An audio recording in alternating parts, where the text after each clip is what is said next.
요양원 보내고 나서 나누면 되겠네. 그치. 병원비만 해도 지금 몇백인데 이러다 건물 다 까먹겠어. 형, 아버지 아직도 정신 못 차리신 거 맞지? 눈 뜨는 기척도 없고 의사도 언제 깨어날지 모른다잖아. 그 말이 제 귓가에 그대로 꽂혔습니다. 눈은 감고 있었지만 전 다 듣고 있었거든요. 자식들이 제 병실 앞에서 살아있는 사람을 두고 이젠 뭐부터 나눌지를 말하고 있었습니다. 본격적으로 이야기 시작 전 구독과 좋아요 눌러주시면 저에겐 큰 힘이 됩니다. 저는 최동만입니다. 올해 81살이죠. 요즘도 저는 매일 아침 폐지를 주워 생활비를 보태고 있습니다. 강남에 작은 건물 하나를 갖고 있지만 그 수입은 모두 자식들에게 보내고 있으니까요. 어릴 적엔 밥 한 끼 제대로 못 먹고 자랐습니다. 구두 닦기, 신문 배달, 청소 안 해본 일이 없습니다. 학교는 중학교 문턱도 못 가보고 공사판부터 먼저 배웠어요. 기술 배워서 중장비 기사로 일했습니다. 겨울엔 손이 얼어서 기계에 붙은 적도 있고 무릎은 젊은 나이에 철심이 들어갔어요. 그렇게 번 돈으로 강남에 조그만 건물 하나 마련했습니다. 누구는 부자라고 말하지만 전 제 돈 쓰는 게 늘 아까웠습니다. 그 건물에서 나오는 돈은 자식들한테 가는 게 당연하다고 생각했거든요. 큰 아들 결혼할 때 집 해줬고 작은 아들한테도 똑같이 해줬습니다. 차 바꿔달라면 바꿔줬고 사업 자금이 필요하대도 도와줬습니다. 둘 다 외제차 끌고 다니고 큰아들은 사업한다고 여기저기 호화 접대도 하더군요. 그래도 저는 한 번도 섭섭한 티를 낸 적이 없습니다. 내 자식만은 나처럼 고생시키지 않겠다 그런 마음이었죠. 그러면서도 저는 지금도 폐지를 줍습니다. 사람들은 건물도 있는 사람이 왜 저러고 사나, 있는 사람이 더 한다며 수군거립니다. 하지만 평생을 돈을 써본 적이 없어 밥 한 끼, 전기세 하나에도 손이 벌벌 떨려서 그렇게라도 살아야 자식들한테 더 해줄 수 있다고 믿었습니다. 그렇다고 자식들을 자주 보는 건 아닙니다. 큰아들은 필요한 게 있을 때만 연락이 왔고요. 반면 작은 아들은 가끔 밥 먹자고 전화도 하고 명절 때면 손자 손잡고 집에도 들렀습니다. 큰 며느리는 늘 바쁘다 했고 사돈네 집에는 자주 간다는데 저는 단 한 번도 초대받은 적이 없었습니다. 그래도 괜찮다고 생각했어요. 요즘 애들 다 그렇지 뭐. 하면서 넘겼죠. 그렇게 세월이 흘러갔습니다. 작은 아들은 가끔 전화를 합니다. 아버지, 주말에 올라오세요. 와이프가 오리백숙 해놨다고 하네요. 그럴 땐 고맙다 싶어서 한 번쯤 들릅니다. 꼭 무슨 대단한 상을 차려서가 아니라 그냥 사람 부르는 마음이 느껴져서 좋습니다. 갈 때마다 작은 놈도 이것저것 도움을 청할 때가 있었지만 그래도 제가 뭔가 해줄 수 있다는 게 기쁘더군요. 나를 필요로 하는 기분이 들어서 말이죠. 반면 큰아들은 자기 집으로 오란 말을 한 적이 없습니다. 결혼한 지 10년이 넘었는데 한 번도 그 집에서 밥을 먹어본 적이 없습니다. 초대도 없었고 다음에 봬요. 라는 말만 했습니다. 그런데 이상한 건 그놈들이 우리 집엔 자주 왔다는 겁니다. 주말이면 띄엄띄엄 와서 밥은 꼭 먹고 갔어요. 올 땐 아무 말 없이 오지만 갈 땐 꼭 말이 붙습니다. 아버지, 이번 달 카드값이 좀 모자라서요. 사업이 잠깐 꺾였는데 이번만 도와주세요. 그럴 때마다 밥상 앞에서 지갑도 같이 열었습니다. 주는 제가 눈치 보게 되더군요. 며느리도 말은 공손하게 했습니다. 아버님, 저희도 좀 넉넉하면 좋은데 지금은 어렵네요. 그 말이 거짓인지 진심인지 이제는 모르겠습니다. 다만 확실한 건 한 번도 우리 집에 오세요 란 말은 없었다는 겁니다. 그래서 제가 한 번은 말했어요. 나도 너희 집에서 밥 좀 얻어먹어보자. 요리 잘한다며. 그 말에 큰 놈이 멋쩍게 웃더니 고개를 숙이더군요. 아, 갑자기 그러시면 좀 당황스럽죠. 다음에 꼭 준비해서 모실게요. 그러면서도 다음은 오지 않았습니다. 신혼 초에 집들이 한다고 불렀을 땐 30분도 안 돼서 외식하자고 나간 적이 있습니다. 과일도 없고 물 한 잔 없이 바로 나가자고 하더군요. 그때는 요즘 애들 다 그런가 보다 했습니다. 그런데 시간이 지나도 그 다음은 오질 않더군요. 작은 며느리가 무심코 말하더군요. 큰 며느리가 친정 식구들 자주 불러서 밥도 먹고 같이 여행도 간다고. 그 말이 마음에 오래 남았습니다. 나는 왜 한 번도 불리지 못했을까? 무언가 잘못했나 싶어 스스로 돌아보기도 했습니다.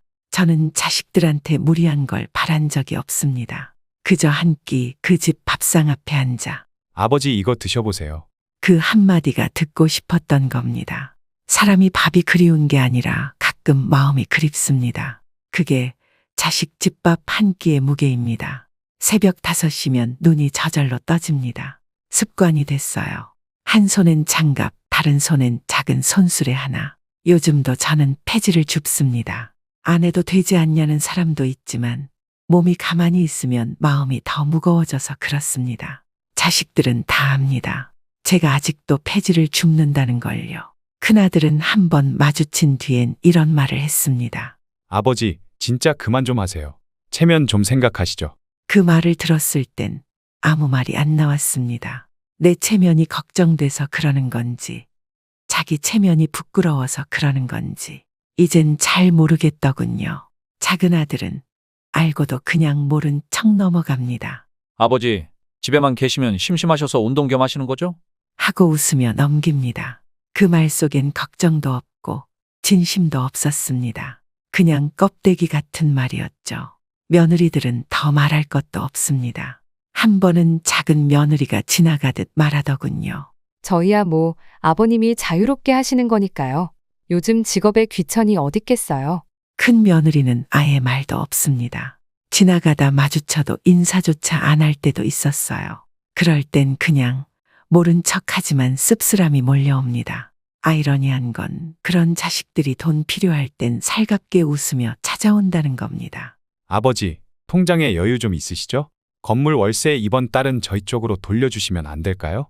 그 말을 하는 입은 참 가볍습니다. 제가 폐지를 줍는 건 생활비 몇 푼 때문만은 아닙니다. 제 돈을 쓰는 게 익숙하지 않아서 그렇습니다. 평생 모아 자식들 뒷바라지만 하다 보니 이젠 제 돈 쓰는 것도 어색하더라고요.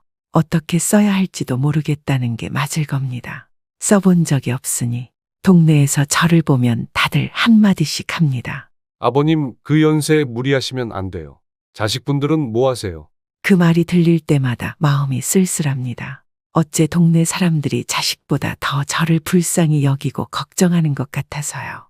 자식 있다고 다 자식이 아닌가 봅니다. 그렇게 폐지를 줍고 돌아오는 길, 편의점에서 삼각김밥 하나 집어들었습니다. 계산하려다 말고 다시 내려놨습니다. 차라리 집에 가서 찬밥에 물 말아 먹는 게 낫겠다 싶었습니다. 막상 뭐라도 사 먹으려니 돈이 아까워 그냥 발길을 돌렸습니다. 아이들 쓸 땐 아깝단 생각 한 번 안 들었는데 내 입에 들어가는 건 꼭 망설이게 되더군요. 집에 와서 말없이 밥상을 차렸습니다. 남은 밥에 물을 붓고 김치 몇 조각 꺼내놓고 조용히 한 숟갈, 두 숟갈 넘기며 스스로에게 말하듯 되뇌었습니다. 내가 낳고 키운 자식들한테 이 나이 먹고 밥 한 끼 얻어먹지 못하는 현실이라니. 서러움이 밀려왔으나 또 참았습니다. 부모가 뭐 자식한테 뭘 바라고 해주나 하는 마음으로 스스로를 다독였습니다. 그날도 변함없이 손수레를 끌고 나갔습니다. 날이 제법 쌀쌀했지만 몸을 움직여야 마음이 덜 시려서요. 작은 골목에 박스가 꽤 쌓여 있더군요. 몸을 숙여 묶으려는데 갑자기 눈앞이 핑 돌았습니다. 정확히 어디서 쓰러졌는지도 모르겠습니다. 눈을 떴을 땐 병실 천장이었습니다. 팔에는 링거가 꽂혀 있었고 옆에 간호사가 있었습니다. 아버님, 넘어지신 데서 발견돼서 응급실로 실려오셨어요. 그 말이 또렷이 들렸습니다. 그 뒤로 며칠을 더 누워 있었나 봅니다.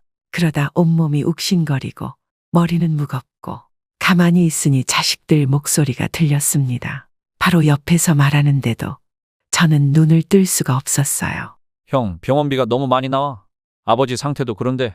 그러니까 이대로 가다간 우리 돈 다 빠져나간다니까. 요양원으로 옮기는 게 나을지도 몰라. 아니 근데 아버지 그 건물 명의는 아직 그대로야? 세입자랑 통화한 건 형이지? 월세 들어오면 일단 병원비 제하고 나누자. 그 말이 제 귀에 들어오는 순간 가슴이 무너져 내리는 것 같았습니다. 심장이 쿵하고 내려앉으며 온몸에 한기가 돌았어요. 숨이 막히고 눈물이 차올랐습니다. 내가 그냥 짐이 된 건가? 돈만 빼먹는 존재가 된 건가? 숨은 붙어 있는데, 아직 살아있는데, 벌써 내 재산 나누는 계산부터 하고 있는 자식들이라니. 큰며느리 목소리가 칼처럼 날카롭게 들렸습니다. 솔직히 요양원 지방은 싼 데 많잖아요. 집에서 모실 형편도 안 되고요. 그 말이 가슴을 쿡쿡 찌르며 들어왔습니다. 싼데 요양원 비용도 아까워 싼 곳에 처박아야 한다고. 아프다고 쓰러졌다고 해서 이렇게 버려진다고. 온갖 생각이 머릿속을 휘저었습니다. 가장 믿었던 작은 아들마저, 맙소사 얘마저. 걱정은커녕 그냥 골치 아픈 아버지를 어떻게 빨리 처리하지. 그런 생각뿐인 것 같았습니다. 당장이라도 눈을 번쩍 뜨고 소리치고 싶었지만 몸이 제 뜻대로 움직이지 않았습니다. 입도 손가락 하나도 움직일 수 없었어요. 그저 의식만 또렷했고 귀만 멀쩡했습니다. 완전히 갇혀버린 느낌이었어요. 내 몸 안에 갇힌 채로 자식들의 얼굴을 볼 수도 항의할 수도 없이 그저 듣기만 해야 했습니다. 그 대화를 듣는 동안 가슴 속에선 피가 거꾸로 솟는 것 같았습니다. 이게 내 자식들이 맞나? 내가 평생 희생하며 사랑했던 그 자식들이 살아있는 사람 앞에서, 아니, 살아있어도 이미 죽은 것처럼 취급하는구나. 평생을 바쳐 키운 자식들인데. 그 자식들에게 난 이제 골치 아픈 짐 덩어리에 불과했습니다. 이렇게까지 밖에 안 되는 사람이었나? 이렇게 쉽게 버려도 되는 사람이었나? 평생 아껴 모은 재산 때문에 내가 아직 살아있는데도 이렇게 빨리 나눠 가지려 하다니. 가슴 속에서는 불이 타오르는데 한 방울의 눈물도 흘릴 수 없었습니다. 분노와 배신감 그리고 깊은 상처가 온몸을 파고들었습니다. 내가 그렇게 아끼고 사랑했던 자식들인데, 내가 번 돈은 탐내면서 나는 버리려는 자식들.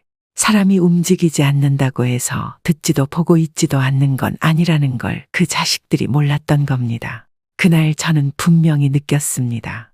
아, 내가 세상을 잘못 살았구나. 내가 살아온 세월이 너무 허망하고 자식을 잘못 키운 것 같아 후회가 되었습니다. 그때 결심했습니다. 더는 안 되겠다. 이대로는 안 된다. 하지만 아직은 몸이 말을 듣지 않았습니다. 눈도 뜨지 못하고 입도 열지 못했습니다. 그저 머릿속으로만 계획을 세우며 때를 기다릴 수밖에 없었습니다. 눈을 떴을 땐 천장이 먼저 보였습니다. 아, 살아있구나 싶었죠. 그 감정이 반가운 건지 허탈한 건지는 잘 모르겠습니다. 그렇게 눈을 뜨자 자식들이 몰려왔습니다. 큰 놈이 가장 먼저 손을 잡더군요. 아버지, 정신 드셨어요? 얼마나 걱정했는데요. 작은 놈도 그 뒤에서 고개를 끄덕이며 말했습니다. 진짜 다행이에요. 병실에 하루 종일 붙어 있었어요. 그 말이 거짓이란 건 바로 알았습니다. 비록 몸은 못 움직이고 있었지만 의식은 깨어 있었으니까요. 속에서는 쓴웃음이 나왔습니다. 어제는 요양원 얘기하더니 오늘은 걱정했다고. 며느리들도 와 있었습니다. 큰 며느리는 웃으며 말했습니다. 아버님 깨어나실 거라 믿었어요. 다행이에요. 근데 의사 선생님 말씀이 또 한 번 쓰러지시면 회복이 어려우실 수도 있다고. 그 말 끝에 작은 며느리가 자연스럽게 말을 이었습니다. 그래서 저희가 상의했어요. 아버님, 이제 혼자 사시는 건 무리예요. 아버님 회복하셔서 퇴원하시면 저희가 각자 돌아가면서 모실게요. 아, 이제 돌아가며 모시겠다고. 그 말이 진심인 것 같지가 않았습니다. 병원에서 들은 대화와 지금 이 모습 사이엔 너무 큰 간극이 있었으니까요. 이건 그냥 쇼처럼 느껴졌습니다. 큰아들이 슬쩍 끼어들었습니다. 아버지, 저희 집으로 오시죠. 지난번에도 말씀드렸잖아요.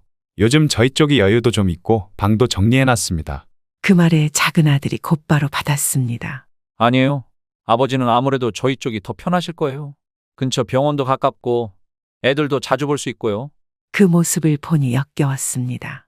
진짜 절 위해서가 아니라 누가 더 자연스럽게 내 남은 재산을 가져갈지 그걸 겨루는 모습 같았어요. 서로 선의에 경쟁하는 척하면서 사실은 욕심 가득한 눈빛이었습니다. 그리고 결국 본심이 나왔습니다. 아버지, 혹시 모르니까 그 건물이랑 통장은 미리 정리해 두시는 게 좋을 것 같아요. 맞아요. 괜히 나중에 복잡해지면 형제간에 어색해질 수 있으니까요. 명예 변경까지는 아니라도 대리 처리라도 저희가 할 수 있게만 해주시면. 그 순간 마음이 싸늘하게 식어갔습니다. 눈을 뜬 지 10분도 안 됐는데 벌써 재산 얘기라니요. 얘네는 내가 살아난 걸 반가워한 게 아니구나. 정신이 들어왔을 때 건물이며 통장 정리부터 하려는 거였구나. 자식들의 얼굴을 차례로 바라봤습니다. 뼈가 부서져라 고생해서 키웠던 내 자식들인데 이제는 남보다 못한 것 같았습니다. 이게 내 인생의 결과구나 싶어 허망했어요. 저는 아무 말도 하지 않았습니다. 그래, 생각해보마. 그 한마디만 남기고 고개를 돌렸습니다. 자식들은 더 무언가 말하려 했지만 저는 눈을 감았습니다. 더는 말하고 싶지 않았어요. 그렇게 보름 정도 더 있다가 몸이 어느 정도 회복이 되어 퇴원 수속을 마치고 자식들에게 아무 말 없이 그냥 제 집으로 돌아왔습니다. 텅 빈 집, 불도 꺼진 거실에 혼자 앉아 가만히 한숨을 내쉬었습니다. 몸보다 마음이 더 아팠습니다. 목이 메고 눈가가 뜨거워졌지만 울지는 않았어요. 인생의 마지막에 이런 배신을 당할 줄은 몰랐습니다. 평생 자식들을 위해 살았는데 결국 돌아온 건 이런 대접이었어요. 그래도 이젠 뭔가 분명히 알겠더군요. 행동해야 할 때와 말하지 말아야 할 때가 있다는 걸요. 그리고 지금은 말보다 행동을 해야 할 때라는 걸 깨달았습니다. 며칠 동안은 아무 연락도 하지 않았습니다. 자식들한테도 며느리들한테도요. 그놈들은 제가 집으로 돌아온 걸 알고 있었지만 찾아오진 않았습니다. 문자만 하나 남겼더군요. 아버지, 건강 괜찮으시죠? 시간 되시면 다시 얘기 나누고 싶어요. 얘기, 뭘 더 나눌 얘기가 있을까 싶었습니다. 이미 들을 건 다 들었는데요. 자식들 마음속에 무엇이 들어있는지 뻔히 보였습니다. 돈, 재산, 부동산, 그것뿐이었죠. 밤마다 잠을 설쳤습니다. 어떻게 해야 할지 고민이 많았어요. 평생 모은 재산을 어떻게 할까? 자식들과는 앞으로 어떻게 지내야 할까? 생각이 많아서 잠도 제대로 못 잤습니다. 그러다 결심이 섰습니다. 며칠 전 병원에서 들은 말, 그리고 퇴원 후 자식들의 행동을 보면서 무언가 확실히 깨달은 거죠. 더 이상 망설일 필요가 없었습니다. 그날 저는 외출복을 꺼내 입고 동네 공증 사무소를 찾아갔습니다. 변호사는 저를 맞이하며 말했습니다. 문의하신 유언장 작성 건으로 오셨죠? 그 말을 들으며 앉았습니다. 그리고 천천히 말했습니다. 제가 죽으면 이 건물은 사회복지재단으로 넘기게 해주세요. 재산도 통장도 남기지 않겠습니다. 자식들 이름은 어디에도 넣지 마세요. 변호사는 잠시 저를 바라보더니 물었습니다. 정말 그렇게 하실 겁니까? 자녀분들 동의 없이도 작성은 가능합니다만 나중에 가족 간에 문제가 생길 수도 있습니다. 저는 고개를 저었습니다. 네, 자식들 줄 생각은 없습니다. 그놈들은 지금도 제가 그 건물 어떻게 나눌지만 기다릴 겁니다.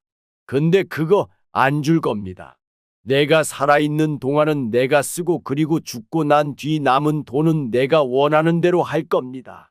서류를 하나씩 작성하며 손이 떨렸습니다. 이게 맞는 결정인지 스스로 물었지만 곧 확신이 들었습니다. 평생을 줬고 또 줬습니다. 그 결과가 병실 옆에서 시골 요양원 보내자. 고 말하는 자식들이었죠. 이제는 정말 끝낼 때가 됐습니다. 아버님, 혹시 후회하실까봐 드리는 말씀인데 일단 시간을 두고 생각해 보시는 건 어떨까요? 변호사의 말에 저는 고개를 저었습니다. 평생 고민했습니다. 이게 내 마지막 결정이에요. 서류에 도장을 찍는 순간 묘한 해방감이 느껴졌습니다. 무거운 짐을 내려놓은 것 같았어요. 이상하게도 마음이 가벼워졌습니다. 그날로 저는 모든 서류를 정리했고 집으로 돌아와 오랜만에 저녁을 시켜 먹었습니다. 오징어 덮밥 하나, 탕수육 작은 거. 그걸 혼자서 천천히 씹어 먹으며 괜찮다. 이제는 진짜 괜찮다고 스스로에게 말했습니다.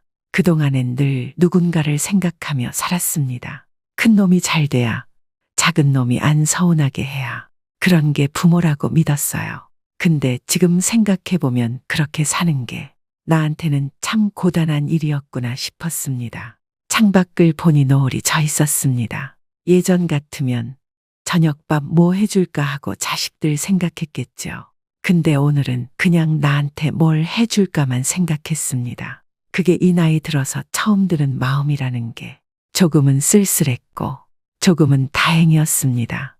그리고 그 순간 나는 이제 진짜 끝냈다고 느꼈습니다. 자식이라는 이름으로 기대도, 자식이라는 핑계로 미련도 이제는 남기지 않기로 했습니다. 변호사 사무실을 나와 집으로 돌아온 지 반나절도 안 됐어요. 전화가 울렸죠. 처음엔 큰아들이었고 곧 바로 작은아들도 번호가 떴습니다. 그 뒤로는 며느리들 번호까지 한 통도 받지 않았는데 벨이 울리더군요. 현관 초인종이었습니다. 문 열어보니 평소엔 바쁘다며 연락 한 통 없던 자식들이 하나같이 달려와 있었습니다. 얼굴은 하얗게 질려 있었죠. 아버지, 건물 정리하신다는 게 무슨 말씀이세요? 이건 아니잖아요. 한 번 상의도 없이. 왜 저희는 아무 말도 못 들었는데요? 그날 거실 공기가 싸늘했습니다. 평소엔 들어올 생각도 않던 자식들이 이제 와서 재산 얘기에 발 뻗고 나섰으니 말입니다. 변호사 사무실에 전화해봤나 봐요. 저는 묵묵히 앉아 있다가 하나하나 얼굴을 바라봤습니다. 말 다 했냐? 자식들이 멈칫하더군요. 말 끝났으면 이제 내 말 좀 들어봐. 작은 며느리가 조심스레 물었어요. 아버님, 무슨 오해가 있으신 거면 오해? 그렇지. 내가 병원에 누워 있는데 내 앞에서 건물 나누고 요양원 보내자던 그 얘기, 그거 오해야. 아직 살아있는 사람 앞에서 죽은 줄 알고 정리하려던 거니까 오해지. 큰아들이 발끈했습니다. 그때야 정신이 없어서 그랬죠. 우리가 아버지를 위해 모시겠다는 건 진심이었어요. 모신다고? 그 말에 웃음이 나왔어요. 그게 모신다는 거냐? 각자 자기 집으로 데려가 돈 받아내려고 그런 거지.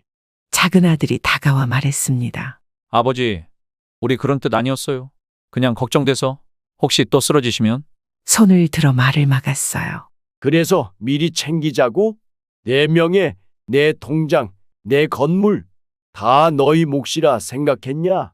자식들은 입을 다물었죠. 서로 눈치만 보고 있었어요. 그래서 저는 천천히 또박또박 말했습니다. 이제부터는 내 재산은 내가 쓴다. 너희한테는 단 한 푼도 안 준다. 그리고 죽고 나면 그 건물은 기부할 거다. 너희에겐 동전 한 푼 물려주지 않을 거다. 큰 며느리가 울먹이며 말했어요. 아버님, 저희가 뭘 그렇게 잘못했나요? 정말 이대로 천륜을 끊으실 건가요? 그래, 끊는다.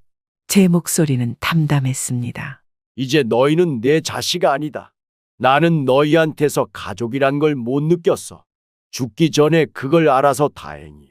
문 쪽으로 걸어가며 한마디 더 했습니다. 이제부터 연락도 말고 찾아오지도 마라. 우리는 부모 자식 간의 인연은 여기까지다. 큰아들이 벌떡 일어났습니다. 아버지, 그러시면 안 돼요. 우리가 잘못했어요. 정말 죄송합니다. 한 번만 용서해 주세요. 작은아들도 무릎을 꿇더군요. 아버지, 저희가 철이 없었어요. 진심으로 사과드려요. 다시는 그런 일 없을 거예요. 이제 와서 무릎 꿇어봤자 소용없어. 그 마음이 진심이라면 병원에서 그런 말 안 했겠지. 큰 며느리가 울면서 매달렸습니다. 아버님, 정말 너무하세요. 한 번의 실수로 이렇게 잔인하게 자르시면 저희 아이는 어쩌고요? 손주들도 생각해 주셔야죠. 저희는 미워도 아버님께는 손주들이 있잖아요. 작은 며느리가 말했습니다. 아버님, 저희가 정말 다시 잘할게요. 예전처럼 자주 찾아뵙고 아버님 필요한 거 다 해드릴게요. 필요한 거? 내가 너희한테 뭐가 필요하다고 했냐? 돈이 필요한 건 너희였지. 그런데 이제는 아무것도 없어. 당장 나가. 자식들은 울고 불고 했지만 결국 문 밖으로 나갔습니다. 큰아들이 마지막으로 돌아보며 말했습니다. 아버지, 진짜 이렇게 끝내실 거예요? 너무하세요. 그래도 자식인데. 자식이면 자식답게 굴었어야지. 이제 와서 자식 타령하지 마라. 현관문을 닫았습니다. 딸깍. 자물쇠 돌아가는 소리가 묘하게 크게 들리더군. 자식들은 나처럼 힘들게 안 살게 해야지 했던 자식들과 이렇게 끝나는구나 하는 생각에 마음이 무거웠습니다. 그날 밤 집안은 고요했습니다. 혼자였지만 묘하게 마음은 편했죠. 텔레비전도 라디오도 켜지 않았습니다. 그저 정막 속에서 생각에 잠겼어요. 이틀 후 자식들이 다시 찾아왔습니다. 현관 벨이 울리고 문자, 전화, 영상 통화까지 쉴 틈 없이 쏟아졌죠. 아버지, 한 번만 문 열어주세요. 아버지, 저희가 진짜 잘못했어요. 정말이에요. 그리고 그날 오후 현관문 앞에서 자식들이 줄줄이 앉아 있었어요. 큰아들은 말이 없고 작은 놈은 고개를 푹 숙이고 있었죠. 창문 너머로 그 모습을 한참 보고 있다가 저는 조용히 문을 열었습니다. 자식들이 벌떡 일어났어요. 눈빛이 달라져 있더군요. 이제야 뭔가를 진심으로 깨달은 것 같았습니다. 하지만 이젠 되돌리기엔 늦었습니다. 다들 잘 들어. 오늘 이 순간 이후로 다신 이 집에 오지 마라. 현관 앞에 앉지도 말고 벨도 누르지 마. 앞으로 변호사를 통해서만 이야기해라. 큰아들이 울먹이며 말했습니다. 아버지, 이렇게까지 하셔야 돼요? 우리 이제 정신 차렸어요. 너희가 정신을 차렸다니 다행이구나. 앞으로 그 마음가짐으로 잘 살길 바란다. 작은 아들이 마지막으로 물었어요. 정말 끝이신 거예요? 그래, 너희는 너희 인생 살고 난 내 인생 사는 거야. 진작에 그래서야 했는데 너무 늦게 깨달았구나. 앞으로 너희 얼굴 다시는 보고 싶지 않아. 다신 찾아오지 마라. 큰 며느리가 소리쳤습니다. 이건 너무해요. 아버님도 너무 심하세요. 저희가 잘못했다고 빌고 있잖아요. 심한 건 너희였어. 아직 숨 붙어 있는 사람 재산 나누자고 할 때 그땐 안 심했냐? 자식들은 결국 발걸음을 돌렸어요. 큰아들이 작은아들 어깨를 두드리더군요. 가자. 아버지 마음 돌리실 때까지 기다려보자. 그 말을 듣고 나니 헛웃음이 나왔습니다. 마음 돌리다니 이제 와서 무슨. 내 마음은 이미 단단히 정해졌는데. 그 말을 끝내고 저는 문을 닫았어요. 귓가에 자식들의 발걸음 소리가 멀어지더군요. 돌아서지 않았습니다. 그렇게 1년이 지났습니다. 저는 이제 혼자 살지만 외롭지 않습니다. 폐지 줍는 일은 그만뒀습니다. 동네 노인정에 나가고 가끔 여행도 다니죠. 한 번도 안 가봤던 제주도, 설악산도 다녀왔습니다. 평생 일만 하다 이제야 세상을 보는 기분이었어요. 자식들은 가끔 연락을 시도합니다. 생일에, 명절에. 하지만 받지 않아요. 변호사를 통해서만 연락하죠. 그렇게 정리하는 게 서로에게 편했습니다. 가끔 밤에 자식 생각이 나서 마음이 아플 때도 있어요. 그래도 후회는 없죠. 오히려 지난 평생 너무 퍼주기만 한 제 자신이 한심할 따름입니다. 내 재산은 내가 번 것이고 내가 쓸 거예요. 그리고 죽고 나면 세상에 환원하는 겁니다. 내게 다가올 때 돈만 보고 왔던 자식들. 이제는 그들에게 아무것도 줄 것이 없어요. 아무리 늦어도 자신을 위해 살 줄 아는 게 진짜 어른인 것 같아요. 더는 눈치 보며 살지 않습니다. 저 자신을 위한 삶, 이제야 시작됐습니다. 오늘 영상이 마음에 드셨다면 구독과 좋아요 한번 눌러주시면 큰 힘이 됩니다. 노년의 마음을 이해하는 진짜 이야기 다음에도 진심 담아 전해드리겠습니다. 고맙습니다.